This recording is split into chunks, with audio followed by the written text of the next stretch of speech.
Halo semuanya, selamat datang di saluran YouTube saya. Nama saya Vikas Nara dan dalam video hari ini saya akan menjelaskan cara membuat dan mengonfigurasi kotak surat peralatan di server Exchange. Dalam video terakhir saya membahas kotak surat ruangan yang merupakan jenis kotak surat sumber daya. Saya menunjukkan kepada Anda di awal bahwa ada berbagai jenis kotak surat sumber daya. Di dalam kotak surat sumber daya, ada kotak surat ruangan yang telah saya bahas dan sekarang saya akan membahas jenis kedua dalam video ini. Saya telah menjelaskan kotak surat pengguna dan saya hanya dapat mendemonstrasikan kotak surat yang ditautkan secara praktis jika saya memiliki 2 atau 3 server yang tersedia. Jika tidak, itu tidak layak. Saya akan membahas kotak surat bersama nanti. Jadi, dalam video ini, saya akan fokus pada kotak surat peralatan. Mengerti? Saya akan pergi ke pusat admin dan memandu Anda melalui semuanya langkah demi langkah. Setelah tiba di sini, perhatikan bahwa dalam video terakhir, saya membuat kotak surat ruangan di bagian ini. Kotak surat ruangan telah disiapkan di sini. Kami mengonfigurasinya untuk Aula Pesta Tahun Baru. Anda tahu bahwa kotak surat ruangan digunakan untuk memesan atau memesan tempat seperti aula. Di sisi lain, kotak surat peralatan digunakan untuk memesan atau memesan barang-barang seperti laptop, proyektor, atau sumber daya serupa.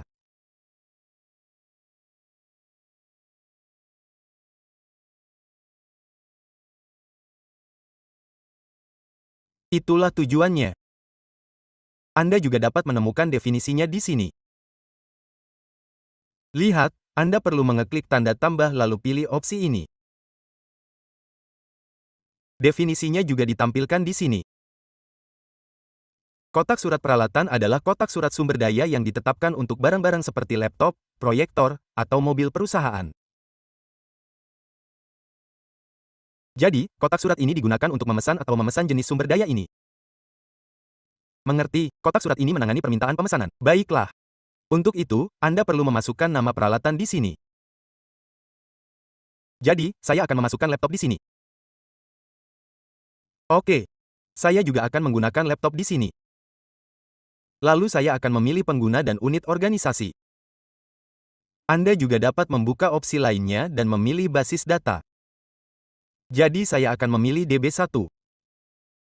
Setelah memilih basis data, saya akan mengeklik simpan di sini. Baiklah, kotak surat peralatan kita telah dibuat. Sekarang jika Anda ingin mengelolanya, Anda akan melihatnya tercantum di sini di bawah jenis kotak surat. Mengerti? Untuk mengelolanya, pilih dan klik Edit. Baiklah. Saat Anda mengeditnya, Anda dapat memperbarui detail umum yang baru saja Anda masukkan. Dari sini di bidang kapasitas, Anda dapat menentukan berapa banyak unit yang tersedia. Untuk saat ini, saya akan mengaturnya ke kapasitas 8. 8 unit tersedia untuk pemesanan. Oke.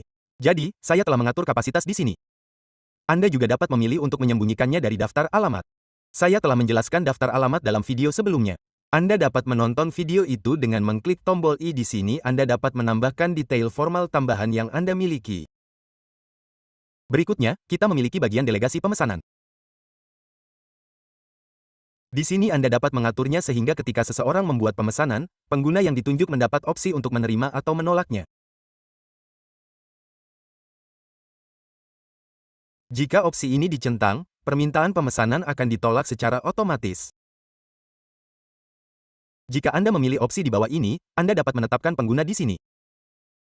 Misalnya, katakanlah saya memilih administrator. Sekarang, setiap kali seseorang membuat pemesanan, administrator akan menerima email untuk menerima atau menolaknya, yang memberi mereka kendali atas prosesnya. Pemesanan hanya akan dikonfirmasi setelah administrator menyetujuinya. Itulah tujuan dari pengaturan ini. Berikutnya, kita memiliki bagian opsi pemesanan. Di sini Anda dapat memutuskan apakah pemesanan dapat diulang atau menetapkan ketentuan lain. Mari kita biarkan opsi ini dicentang. Anda juga dapat menentukan apakah pemesanan harus dibatasi pada jam kerja. Waktu akhir default untuk ini adalah 47 hari. Mengerti, ini adalah pengaturan yang harus dicentang.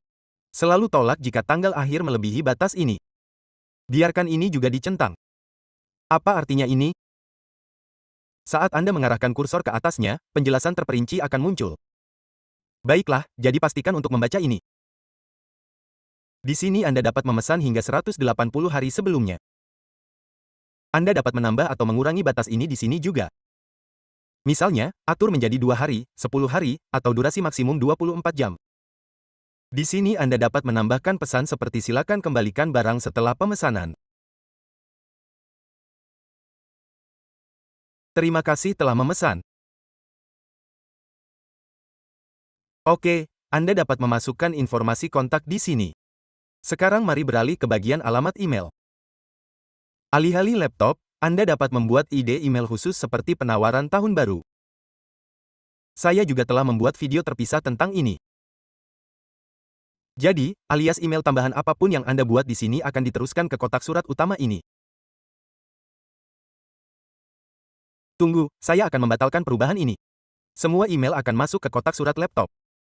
Ini adalah alamat email utama Anda. Misalnya, jika Anda memiliki kotak surat laptop, Anda dapat membuat alias seperti penawaran tahun baru laptop. Setiap kali seseorang mengirim email alias itu, email tersebut akan sampai di kotak surat utama ini. Mengerti? Anda juga dapat menambahkan tip email di sini. Jadi, saat seseorang memesannya, mereka akan melihat teks yang Anda masukkan. Berikutnya adalah bagian delegasi kotak surat. Saya telah membahas ini sebelumnya. Tonton video lengkapnya untuk melihat cara Anda dapat menggunakan pengaturan ini. Baiklah. Setelah itu, simpan perubahan Anda dan selesai. Sisa prosesnya sama dengan yang saya tunjukkan untuk kotak surat kamar. Pemesanan bekerja dengan cara yang sama. Demikian pula, administrator dapat menerima atau menolak permintaan pemesanan melalui email. Itu saja untuk video ini. Jika Anda belum berlangganan saluran YouTube saya, silakan berlangganan. Dan terima kasih telah menonton.